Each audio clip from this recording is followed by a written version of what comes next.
seakan-akan setiap tahun kita menemukan yang namanya kalender. Setiap bukan awal tahun ya, akhir tahun sudah diedarkan kalender yang baru untuk tahun berikutnya. Baik yang mengeluarkan secara umum, ada juga yang dikeluarkan dari pihak takmir masjidnya. Kalau yang mengeluarkan itu pihak umum, mungkin saya bisa memakluminya. Karena dalam tanggal-tanggal merah itu, salah satunya tertulis misalnya wafat Isa Al-Masih. Wafat Isa Al-Masih. Itu tanggalan umum, saya mungkin bisa memaklumi. Tapi kalau yang mengeluarkan itu Masjid Baitul Jamil, nah ini contoh saja, contoh. Jangan saya mendakwah Masjid Baitul Jamil, enggak. Saya memberikan contoh.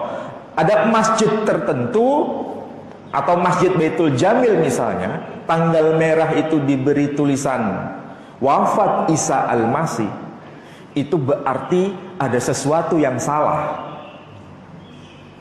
Saya ingin bertanya di sini, benar nggak Masjid Baitul Jamil itu tanggal merahnya itu diberi nama wafat Isa Al-Masih, kemudian kenaikan Isa Al-Masih? Ada yang menjumpai itu? Kalau ada yang mantuk berarti pernah lihat kalendernya. Nah, ini sederhana, tetapi ini menyangkut akidah. Sederhana, menyangkut akidah. Kenapa saya katakan demikian? Secara tidak langsung, barangkali kita tidak tahu ya, tetapi nanti dampaknya, resikonya itu luar biasa. Kalau disebutkan misalnya wafat Isa Al-Masih, tanggal merahnya itu wafat Isa Al-Masih, dibaca oleh orang yang datang ke rumah kita. Kebetulan kita tempel di ruang tamu, ya kan? Dengan bangganya kita pakai peci haji, pakai jubah putih, tapi di rumahnya ada tulisan wafat Isa Al-Masih. Orang datang ke rumah kita, membaca tulisan itu, tanggal merahnya wafat Isa Al-Masih, itu akan menjadi rekaman kolektif di benak mereka. Oh, berarti Isa Al-Masih telah wafat. Jadi kalau membaca tulisan itu, kesimpulannya, oh, Isa Al-Masih telah wafat. Anak-anak kecil, mau SD, mau SMP ataupun SMA, kalau membaca tulisan itu, oh, berarti kesimpulannya Isa Al-Masih telah wafat. Sederhana itu. Tetapi itu dampaknya luar biasa. Sehingga itu menjadi sebuah rekaman kolektif bagi anak-anak kita, bahkan kita sendiri. Padahal kalau saya tanya, kita sebagai muslim menurut Al-Quran, apakah Isa Al-Masih itu wafat atau masih hidup? Semua menjawab Isa Al-Masih masih hidup, belum wafat.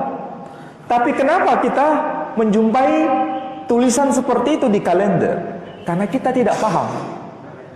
Karena kita nggak paham. Justru disitulah saya berkeinginan untuk memberikan pencerahan kepada Bapak Ibu sekalian pada pagi ini. Saudara-saudara, di dalam Al-Quran sudah disebutkan, ayatnya sangat gamblang, tadi saya sebutkan, kutipan ayatnya, ayat 157, wa qaulihim, dan mereka telah berkata. Siapa yang dimaksud wa qaulihim di sini? Mereka telah berkata. Ini bukan pernyataan individu. Ini pernyataan kolektif. Pernyataan kolektif ini menjadi sebuah keyakinan kolektif. Keyakinan kolektif ini bukan dipercaya oleh satu generasi, tapi dari satu generasi ke generasi berikutnya, turun-temurun sampai hari ini. Ini berkaitan dengan keyakinan ahlul kitab, yakni yang dimaksud adalah kaum Yahudi sendiri. Jadi kaum Yahudi, kaum ahlul kitab, nisbatnya kepada kaum Yahudi, terutama yang termaktub di dalam kitab Talmud Bavli maupun Talmud Yerusalmi, itu disebutkan bahwa berkaitan dengan kematian orang yang bernama Isa putra Maryam ini. Wa qaulihim, dan mereka orang-orang Yahudi telah berkata dan merupakan sebagai keyakinan, inna qatalna, sesungguhnya kami telah membunuh. Jadi sudah ada peristiwa pembunuhan, dan pembunuhan itu terjadi secara fisik, betul-betul pembunuhan secara fisik. Dan caranya pun ditegaskan di sini, yakni dengan cara penyaliban. Jadi ayat ini mengatakan dan mereka telah berkata, sesungguhnya kami telah membunuh. Siapa yang dibunuh? Al-Masih, yakni Al-Masih. Siapa itu yang disebut Al-Masih? Isa putra Maryam, orang yang bernama Isa, anaknya si Maryam itu. Dulu pernah saya jelaskan ya, bagaimana kehidupan Sayyidah Maryam dan bagaimana kehidupan Isa alaihissalam.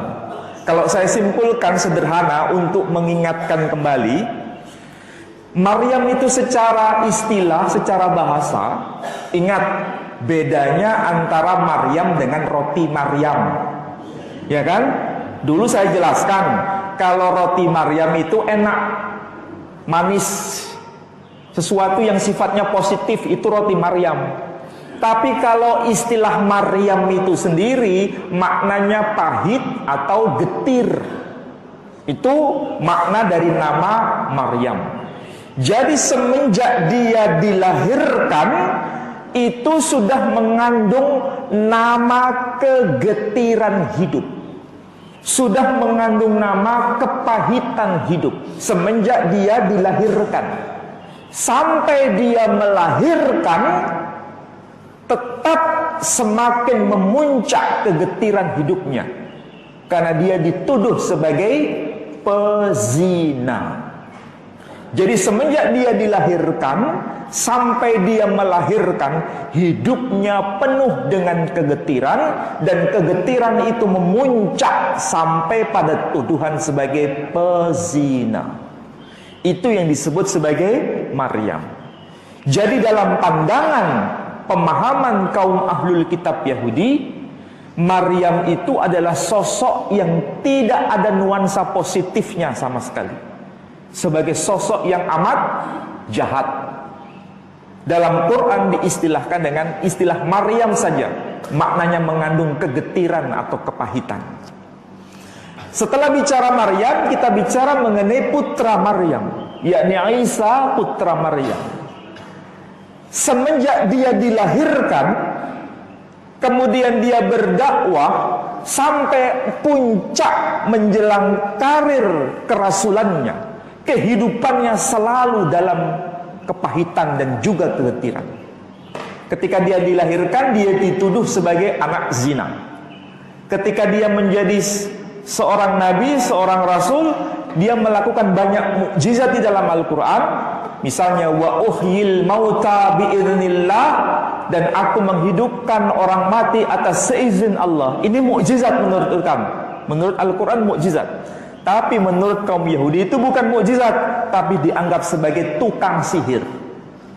Coba bayangkan, mukjizat dianggap tukang sihir. Dari sesuatu yang levelnya amat positif digeser menjadi level yang amat negatif. Coba bayangkan ya, dari mukjizat menjadi tukang sihir itu berarti antara langit dan bumi bedanya.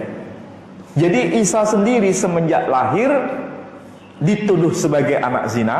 Ketika dia menjadi rasul, dia dianggap sebagai tukang sihir. Dan ketika menjelang akhir karir kerasulannya, diperdebatkan peristiwanya. Salah satunya berkaitan dengan apakah dia mati terbunuh, disalibkan ataukah tidak.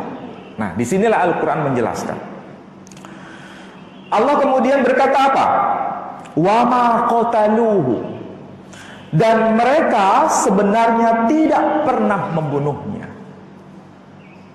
Ini merupakan sebuah jawaban dari keyakinan kaum ahlul kitab yang mengatakan bahwa inna qatalna, kami sebenarnya telah membunuh. Ini merupakan jawaban.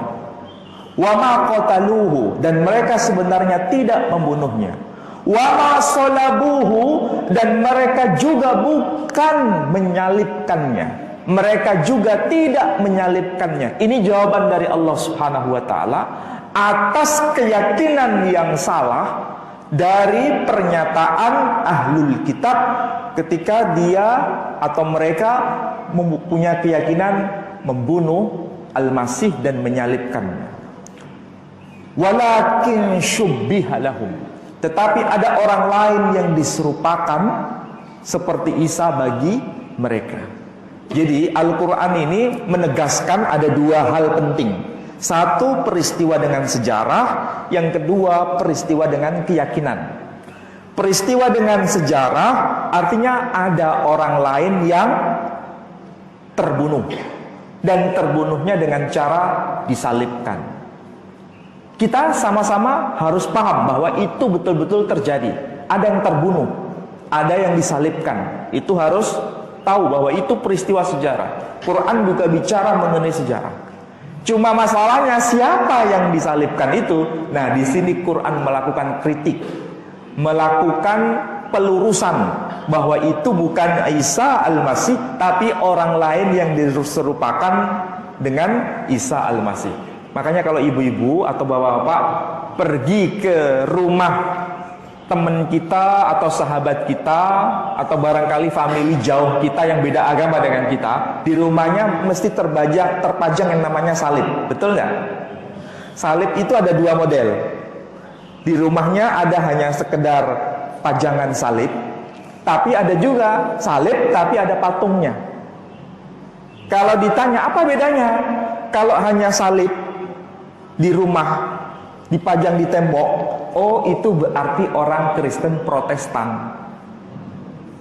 Kalau ada salib ya dipajang di tembok atau ditaruh di atas meja seperti ini, seperti mic begini, seperti mic ini ya, ditaruh di meja, kemudian di situ ada salib dan ada patungnya, itu pasti Katolik.